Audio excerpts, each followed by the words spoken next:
Good afternoon, family. Thanks for checking out today's video. It is April 15th, 2022. If you're new here, my name is Jonathan, and I created this channel as a way to record my progress as I work towards my goal of achieving a healthy weight. If you enjoy my video, make sure that you get subscribed to the channel. I'm getting real close to 500 subscribers. Also, make sure you click on the bell icon so you get alerted when I go live or I post new videos. If you'd like to participate on the discussion, you can join me on my live streams, or outside of my live streams, you can consider joining the Discord channel that I created. There's a link for that down in the description below. Also, if you're interested in getting some ideas of the food or the meals that we enjoy, we've created a link to a Pinterest board that has some of our family's favorite whole food plant-based meals. That is also down in the description below. Today is day 531 of my 3-year challenge to lose 300 pounds. I've used a combination of water fasting and a whole food, plant-based, salt, oil, sugar-free diet to lose over 200 pounds. I am like 2 weeks away from being halfway through this challenge. Everything has been going awesome so far. I'm looking forward to reaching my goal weight and maintaining that weight for as long as I live. So if anybody has any non-scale victories, I'd love to hear your non-scale victories. How are you doing on your diets? If you're working to get started or you've fallen off, what are you doing to get back on track? What's keeping you from getting going yourself? And how are you making staying on your diet easier than the alternative? Gonna switch over to I have this up. Main page here. I got that cleared up now. I hope everybody had a great evening last night. We kind of hung out and I watched some episodes of a TV show called Moon Knight on Disney Plus. I might talk a little bit about that. Just kind of some things that happened in the first episode of the show that I definitely have a different kind of mindset or perspective on than I did 18 months ago. So I'm going to go ahead and see if I did take any photos of my meal yesterday. I did take a photo of it. This was just our chickpea tikka masala. Let me pull this up so you guys can see. The Carrie, when soaking or we use a pressure cooker, Instapot, to soak our beans essentially, or soak our kidney beans. And she said that she felt like she kind of overcooked them. And then she used them in this recipe and they definitely kind of fell apart inside the recipe. I made a joke that it was not chickpea tikka masala anymore. It was actually hummus tikka masala, because if you know, hummus is made from garbanzo or chickpeas. So I actually really liked it. I felt like it was just as good as it normally is, if not actually a little bit better, because those beans were very well cooked and they were very soft and easy to eat. So that was the main part of my dinner last night. I think that's all I had. I might have had a couple of servings. Yeah, I think I had 2 servings of that. And then this morning, I ended up having a bowl of shredded wheat, something different. Carrie had a kind of a different schedule this morning than we normally have because the kids didn't have school. And then there was an issue with cooking the oatmeal with our Instapot. So I made myself a big bowl of shredded wheat with some raisins on top and used soy milk as the milk. I really enjoy this. It's a super simple and easy breakfast to make or snack anytime. I will eat this at any point in the day. If I'm feeling like I'm not satisfied with how much I've eating, or if I just want to fill my gut up, I will eat a bowl of shredded wheat with raisins. Really enjoy it.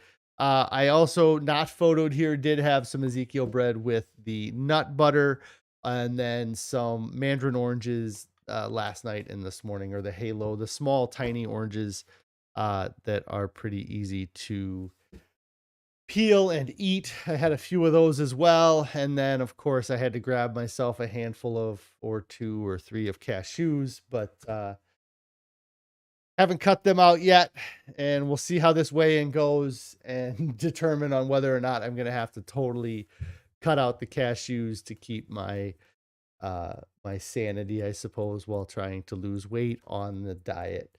Um, so that was kind of the food for the last 2 days, or I'm sorry, since yesterday. Real simple. Kind of that chickpea tikka masala is a recipe that we make at least once a week, and then the shredded wheat was very easy to do as well. Carrie says the darn Instapot ruined our oats, threw off her whole day. She had to eat a waffle instead with waffle with berries, bananas, and maple syrup. Sounds like it was rough. No, the kids were having waffles this morning, so Carrie ended up having those. Anthony saying hi, guys. Hi, Anthony. I hope everything's going great for you today. Just talking a little bit about the food we had and how our Instapot screwed up our breakfast, ruined our normal routine. I'm surviving it. Probably kept me from eating as much as I would have. So that was food for the last day here. I guess I will talk about the Moon Knight thing just right away off the bat. So every kind of thing that I do now and every thing I watch, or kind of a lot of my experiences, are seen through a little bit of a different filter than they were uh a year and a half ago before I started this. And it's because I have been able to eat for the last 18 months on a plant-based diet, and I've only seen positive effects of eating a plant-based diet. And it really strengthens the idea that this is the right way for me to eat, because I am doing well and I'm feeling amazing. But one of the things that has popped up through this, because I've switched to this diet 100% for my health. It had very little to do with the animals when I started eating this way, but now that I have been eating this way and I've seen a lot of what goes on in the animal agriculture or the animal industry, to make the food that I had been eating for the first 38 and a half years of my life, I have a hard time seeing food the way I used to see it. I see a lot of suffering and a lot of pain. And I was watching a new Disney Plus series called Moon Knight. It is a Marvel character. And during the first episode of the show, they actually make reference that the main character, he works at a museum and he was going out to eat on a date with a girl, and another character mentioned, well, how are you going to find something to eat at that restaurant since you're a vegan? Which I thought was pretty cool that they made this guy a vegan in the movie or the TV show. Unfortunately, I think that they made him vegan to make him seem even weirder than they were already making him kind of out to be. He was very quirky guy that had lots of things going on, and then he was just vegan on top of that. But and then later there's a scene where he's actually meeting with another guy that is actually the villain in the story, that he doesn't really know the guy is the villain at the time, but the villain is also a vegan, which I thought was interesting, that the weird guy, the weird trait of this guy's personality. You'd have to watch Moon Knight to get all of it. But and then the villain are both vegans, which they talk about early on in the TV show. I don't know if it'll come up again later or not. But another thing in the first episode that made me kind of it just affected the scene, or affected how I was thinking during the scene. And there was a car chase scene where the main character is running away from this villain, actually, I think. But he's running away in a he's actually in an ice cream truck, which is funny too, because there's a lot of suffering that happens to make ice cream. But he's running away in this ice cream truck, or it might be a cupcake truck. Anyways, it's a big pink van that he's driving away, and they are in like the mountains. Like if you imagined what the roads would look like in the Swiss Alps, where there's switchbacks, and he's driving and he's being chased by a group of people in vehicles. And as he's being chased, they come up on a pickup truck and this is like in a very rural area. But there's like an old beat up pickup truck that has cages of chickens in the back of the truck. And so there's probably 50 chickens in these cages that are being driven and in a truck. And then this guy's being chased and they come up and he's trying to pass the vehicle that has all these chickens in it. And there's a moment where you are worried that the lady that's driving the pickup with all these chickens is going to get run off the road. And it kind of creates this, oh no, not the chickens kind of mentality. And I think it's so funny that we are so disconnected from what was kind of going on there. And this is all a movie or a TV show, so it's all fictional, but they have these chickens so that it creates an emotion in the viewer to be like, oh no, those chickens. And then they get past the chickens and they make it, the car doesn't wreck, there's no injury to the chickens. But I'm sitting there watching this going, it's funny that they're using these chickens to create this emotion of, oh no, I hope the chickens don't get hurt. And in reality, if this was a real scenario where somebody was trying to pass this vehicle in a real car chase, that truck full of chickens was likely headed to a place where those chickens were going to be slaughtered. And it's just funny how it's not anything that you think about when you're watching that, but what's the difference on whether or not those chickens died in a car accident because they got run off the road because of this car chase, and them getting taken to the slaughterhouse and killed an hour later? And it's just so weird. Like I said, it's just the context that I see when I see these scenes now is that, like, they use that to get that emotion out of people. But if people really thought about it, they're not worried. Are you really worried about the chickens' lives? Because if you were really worried about the chickens' lives, then you would be just as upset with the possibility of them getting run off the road or dying in a car accident as you are the possibility of them being taken to a slaughterhouse and killed. Uh, and the chickens, if they were given a choice, the chickens would choose not to die in a car accident and not die at the slaughterhouse. And we just are so disconnected. We don't even think about it. We just see cute chickens in the back of a truck that is also probably not how most chickens are hauled to the slaughterhouse. Many of those chickens are probably thrown in semis in crates and just stacked on top of each other, and there's thousands of them in a very small space. And so, anyways, that is just kind of a observation I made while watching the television show. That it was actually the reason why I even had this train of thought or this thinking is because of listening to the book This Is Vegan Propaganda by Ed Winters. He gives an example where there was a barn fire that the firemen came and put out the barn fire to save these pigs, and everybody was extremely happy that the firemen came out, saved the pigs, and it was a big write up in the paper. It was a big story. And as a thank you for saving these pigs, the farmer went out, killed one of those pigs, butchered it, and then fed it to the firemen. And then the firemen made a comment about how great the pig tasted.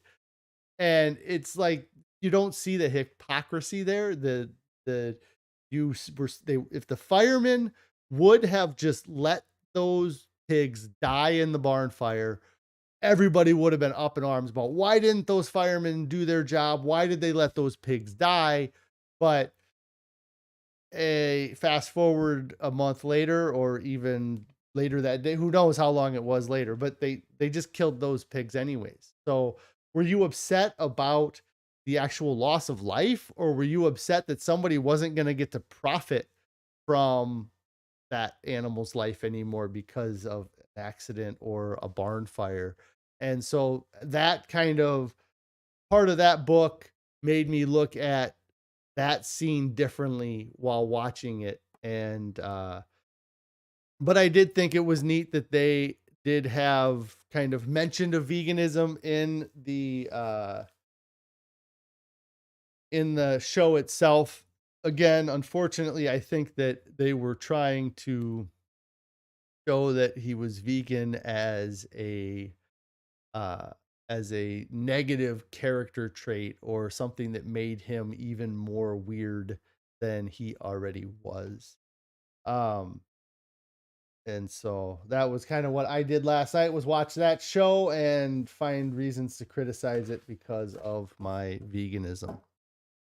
So today's title of the stream: surviving Easter while on a diet, or celebrating any holiday while on a diet.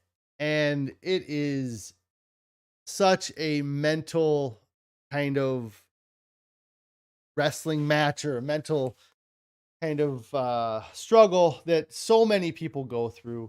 And you sit there and you're like, all right, now I've decided to eat healthy, but then you're coming up to your first holiday or your first event where you need to eat in front of other people, or to choose not to eat in some cases, or to be tempted by all of these foods that you loved over the years.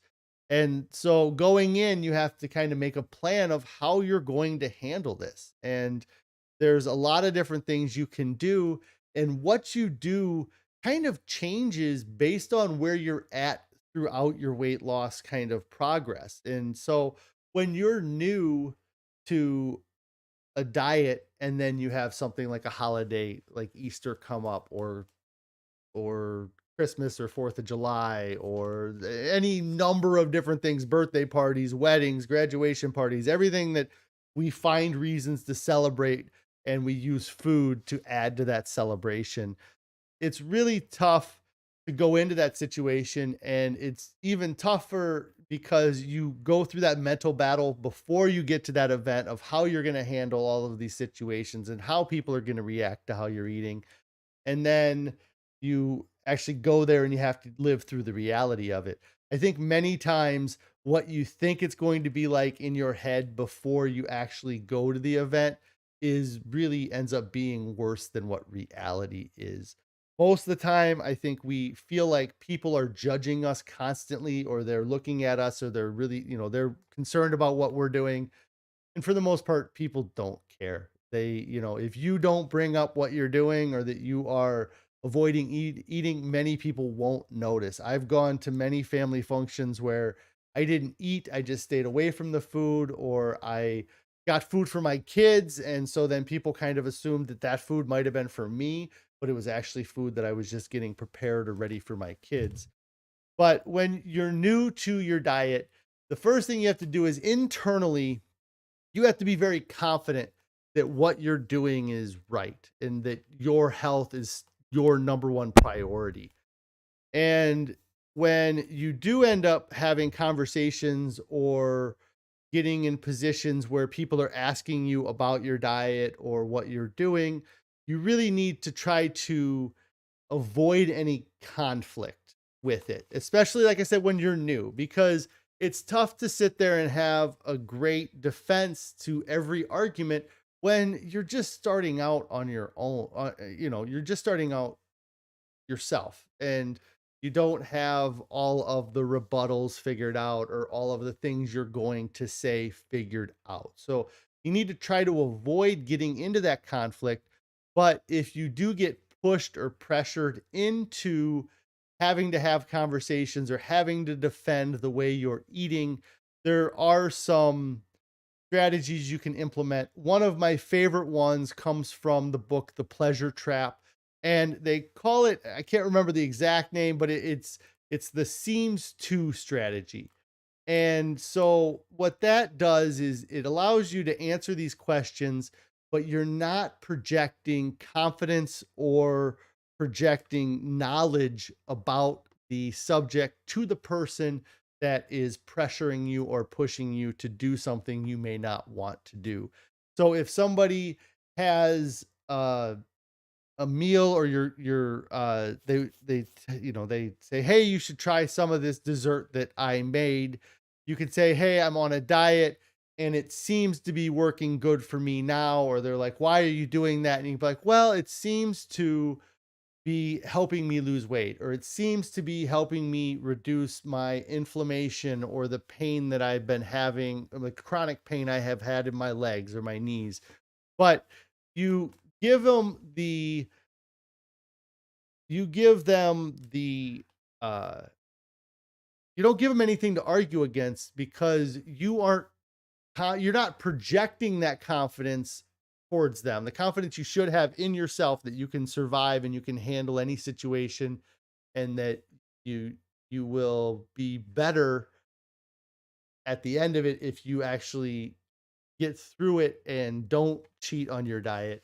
You have that confidence internally, but externally, you don't have to express that confidence. You can kind of let them come at you with it and just be like, well, it seems to be working for me, or it seems to have a good effect for me. And you talk about it for you as well, because a lot of times when people are trying to get you to break your diet or to eat junk food or eat differently, it's because they are projecting onto you their emotions and their feeling of insecurity. It was something that, it wasn't until the first time that I even read the Pleasure Trap book that this was a thought that ever crossed my mind, that when somebody is criticizing you about being on your diet, it's more of them being worried that you've taken the like moral high ground, or you've taken you have the strength and you have the ability to resist the temptation that they don't have the strength or ability to resist. And so they are putting you in a position where they are projecting that you are being better than them. It's never it wasn't even a thought in my mind that anybody would think that I am just rubbing it in their face that I can stay on my diet, because I'm working so hard to just stay on my diet many times that the idea of rubbing it in somebody else's face isn't even on my radar. But to them, they see you eating healthy and then they take offense to that, because it shows them that they don't have the willpower that somebody else they know does have, and then they are not living up to what they could be doing, or they're being less than, and they're projecting that you are being more than, as far as status symbol, or a position of power. And one of the biggest things I found, that again from the Pleasure Trap, is that you really have to fight the temptations, and you have to get through these events without giving in to the temptations at all. And there's a couple reasons why. One, like I kind of mentioned, is when you get to the other side of the event, when you get home and you finally eat maybe something you want to eat, or uh just get out of that situation, you're going to find this feeling of relief that just comes over you, that you made it through and you succeeded, and it wasn't as bad as you thought. Everybody didn't just stare at you and point and laugh that you were trying to do something about yourself. They they didn't even notice, or if it was noticed, it was positive conversations, or it was non-conflict situations. You go in fearing that you're going to have a conflict either with other people or with yourself, in some ways, with your own mental, like, oh, I really want to have those I can't think of anything, Cadbury eggs. I always eat Cadbury eggs, and I can't go one Easter without having one. And once you do get through that event, and you can look back and you can go, I went through that Easter without having a Cadbury egg. Look how awesome I did. And so that's a big part of not giving into the temptation. The other part of not giving into the temptation is that once you give into a temptation, that temptation is now taking control over you, because if in a vacuum, if there was no outside influences, you would choose not to break your diet or not to give into that temptation. But we don't live in a vacuum and we don't live in a clean environment. And so you went into that environment, you succumbed to the temptation. And so that really means that the temptation controlled your actions. Because if you were in full control of your actions, you wouldn't have given into the temptation. But because you gave in, that means something else was controlling your actions. And many times you'll run into family members or other people at these events that are kind of pushing this junk food onto you. And if you give in to those people, the example they give in the Pleasure Trap book is that if you go to an event like Easter this weekend and you have an aunt that brings her famous casserole and she says, "Oh, John, you should have some of this casserole I made. I know it's your favorite." And you say, "No, that's fine. It's okay. I'm kind of doing a diet right now and it seems to be working good for me, and that's not on the diet." And she's like, "Oh, but I made it just specially for you. I knew that you would love this, and so that's why I made it. I made it for you." And they try to just keep pushing it on you, and you have to keep just being like, "That's great. I appreciate it, but I'm just through that kind of interaction and come out the other side without giving into the temptation. You will be stronger for it. The next time that you have this event, that aunt, if she truly made that for you, she won't make it for you the next time." And so likely is that she made it for herself, but wanted you to eat it so she would feel better about the fact that she threw 4 sticks of butter inside this dish, because oh, I made it for John because he likes it so much. When in reality, they had 3 servings of it and you walked away with none. But if you do give into that temptation, then that person essentially owns you. Like they they were the one that controlled your actions. Without them pushing you, you'd have said no. They pushed you and they pushed you until you said yes. So then they created a situation where they had the high ground on you, or they had the ability to control you. So every time you come back to an event with that family member, you're going to have to deal with them trying to exert that control over you again. And it's really tough because they already won this battle 2 or 3 months earlier. And now you're having to have that battle over again. And if you found a reason to give in the first time, likely they'll find the reason to get you to come in or give in the second time. So to get through the event without giving into the temptation is a big part of, especially early on, is a big part of the whole process. Because like I said, that person will then know that John will never compromise on his diet, or John's not going to compromise on his diet. So I shouldn't keep pushing him to compromise on his diet. I'm sure there's a ton of other strategies that you can implement when you're new. Things like be prepared, have food ready to go, talk to the host, make sure that they're going to have things that are on your diet. And if they don't have things that are on your diet, make plans to either bring your own food, eat beforehand, or find a way to just not eat or be tempted, to give into those temptations during the event. What I think is even tougher than sticking to a diet when you're newly on a diet is sticking on to a diet when you're in the middle or getting close to the end. And I believe it's tougher because you really feel like you have control over your diet. You've done great. Like right where I'm at right now, I've been doing this for almost 18 months. I've lost over 200 pounds. I have control over my body completely in my mind. So then you go to these events and you believe that you have complete control, but you convince yourself that, well, the last 6 times the family got together, I didn't eat my aunt's famous chili cheese fries. Today I'm going to eat some of that junk food, or I'm going to eat that stuff now because I know I have control of this and I can get back on track. And it's a trap, because once you try that thing again, you kind of had that control thing again, that the food actually controlled your actions. So are you in control, or is the food in control?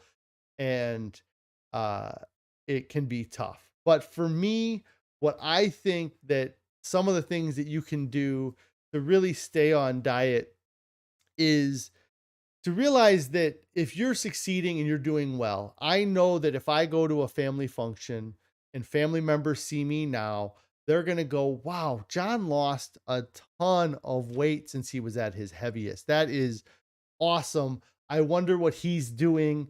They'll come up, they'll ask Carrie, or they'll ask Carrie's or another family member, hey, John really looks like he lost a lot of weight. What's he doing? And kind of the rumor mill might spread, or people might talk about what you're doing.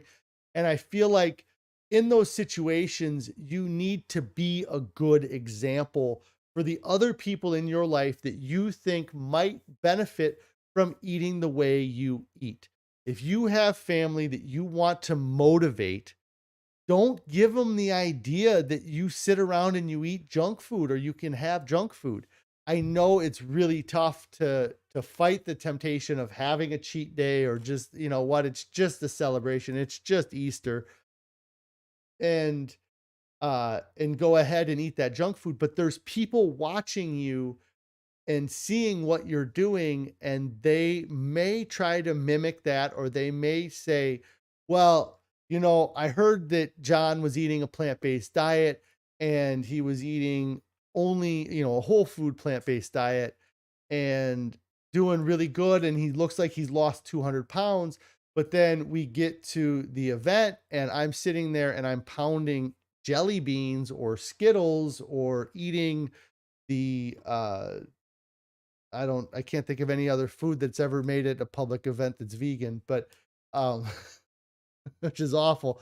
Um but if they see you eating that junk food, then they're going to associate, well, John gets to eat that junk food and he lost 200 pounds, so I should be able to eat that junk food and lose 200 pounds just like he did. But what they don't realize is that you hadn't eaten a Skittle or a jelly bean. Let's use jelly bean, I guess. You hadn't eaten a jelly bean in 9 months prior to that Easter. And then that Easter, you decided, hey, I'm going to have a handful of jelly beans. They see you eat that handful of jelly beans. They go, oh, jelly beans are on John's diet, so that must be okay to eat I'll eat jelly beans and I'll lose weight. And so I think that being on the way down, or working towards your goal, and you've had success, I think that it's very important that you be a good example, because many times, like me, I'm not the only overweight person that is at my family events. And I have really used that kind of strategy to keep myself from any type of temptation, or breaking into the to giving into those temptations. And it's something where it's kind of combining what I talked about with the new and the now. But nobody outside of Carrie or my kids has seen me eat anything that wasn't whole food plant based since I started this diet. There has been one occasion I can think of off the top of my head, or a couple, where I've had a vegan pizza, or we went to a restaurant and I had this awesome squash thing that wasn't salt, oil, sugar free. But I don't eat junk food in front of people, and I don't eat junk food anymore now, but there was a 6-month period here where I was eating vegan chicken nuggets, and I had the plant-based burger from Burger King, or the fries from Burger King.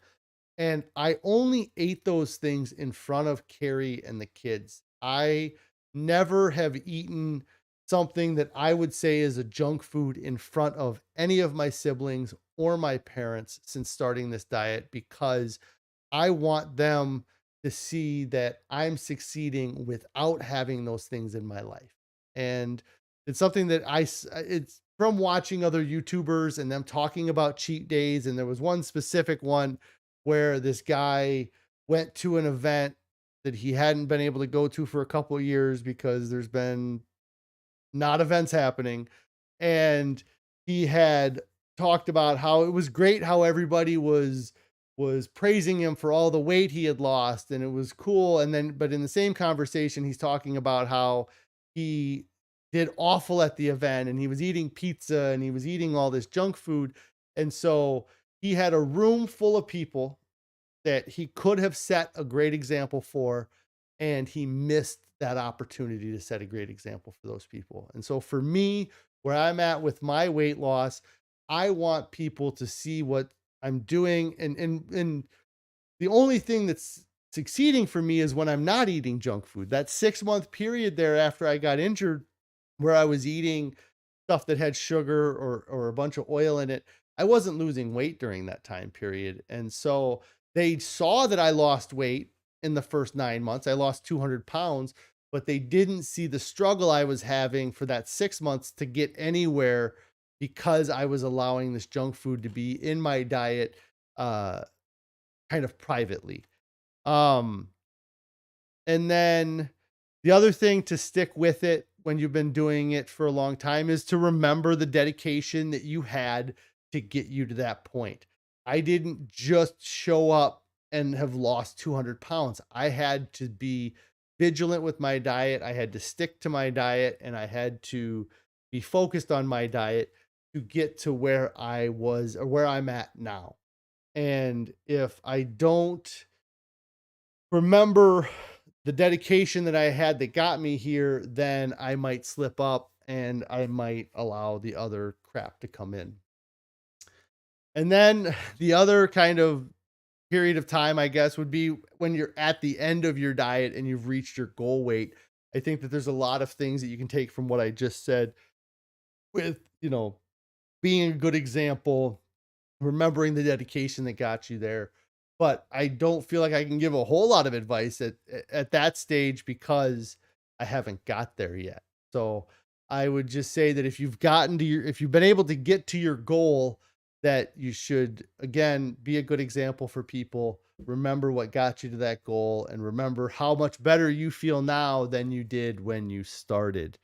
Um, and so that's kind of, I'm sure that there's a ton of other things or a ton of other tricks that people can come up with to get through these family events or through these celebrations to stick to your diet. And I'd love to hear your guys' feedback, what you think are great strategies for getting through these events.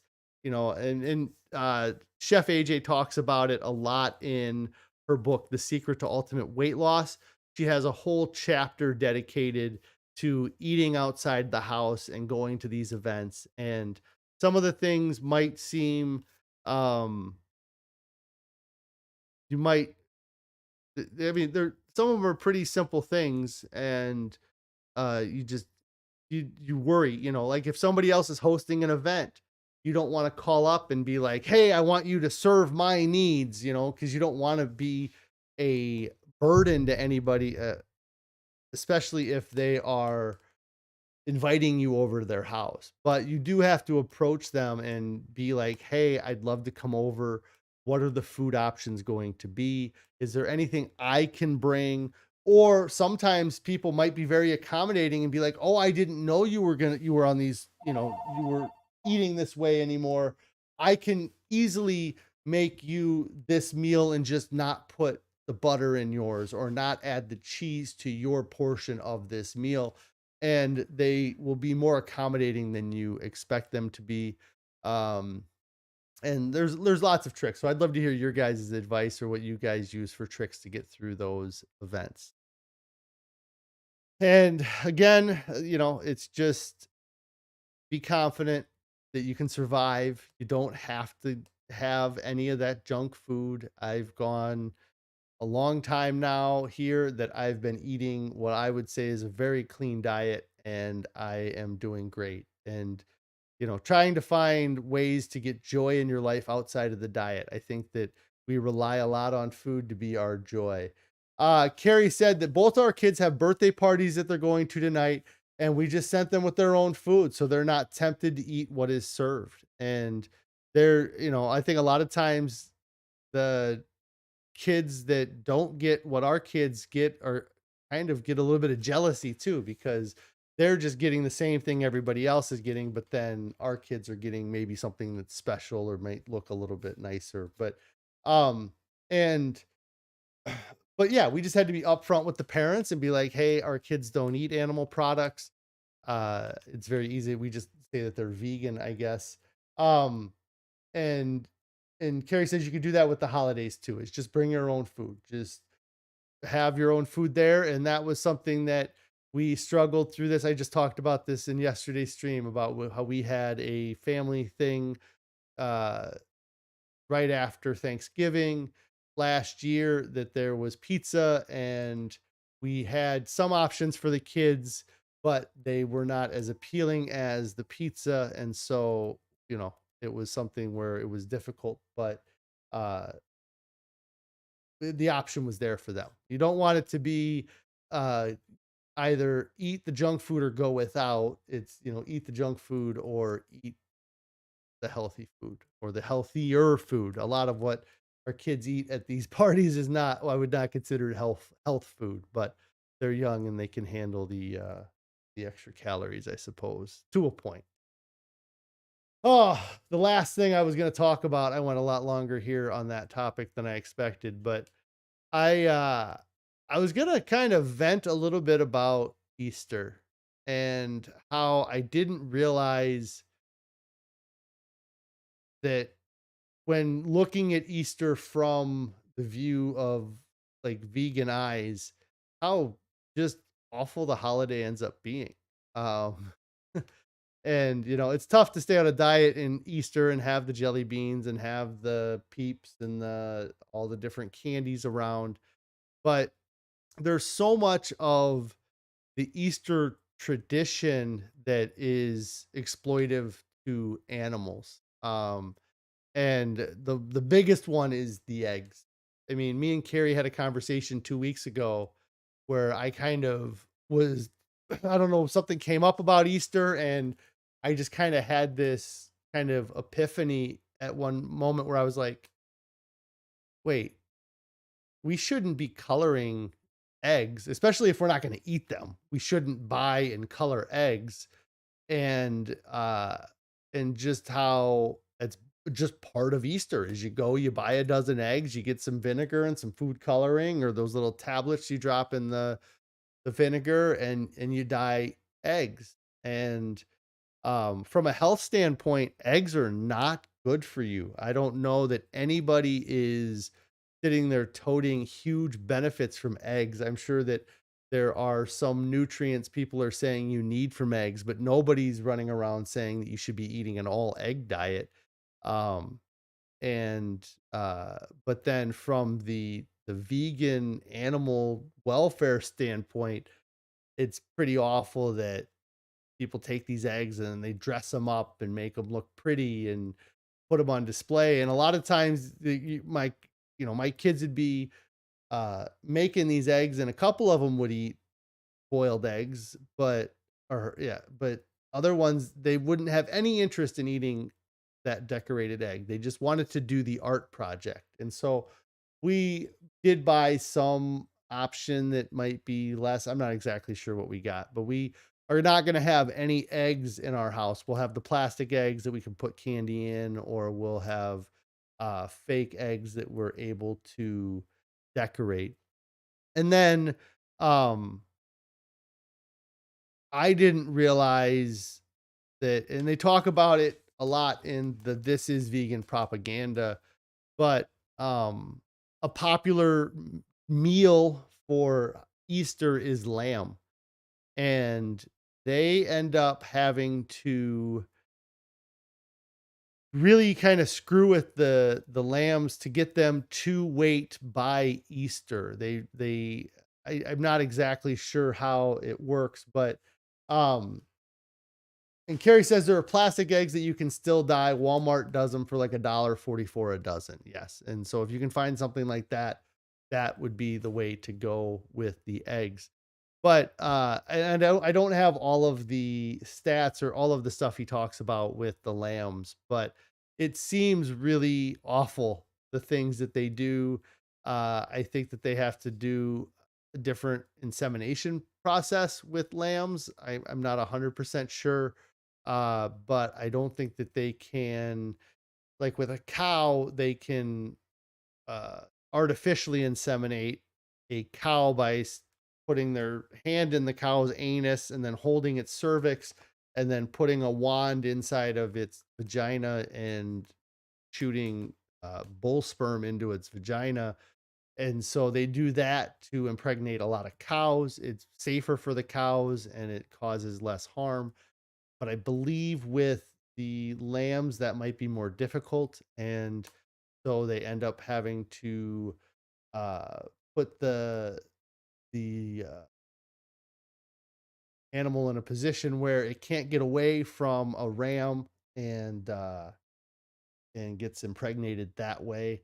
And even the amount of, like, why do we need to kill lambs for our food, and it's just weird, and then we celebrate Easter with, I can always remember having an Easter ham and, like the number of animals that are dying for what is also really weird is it's a Catholic holiday. And I don't know that if, I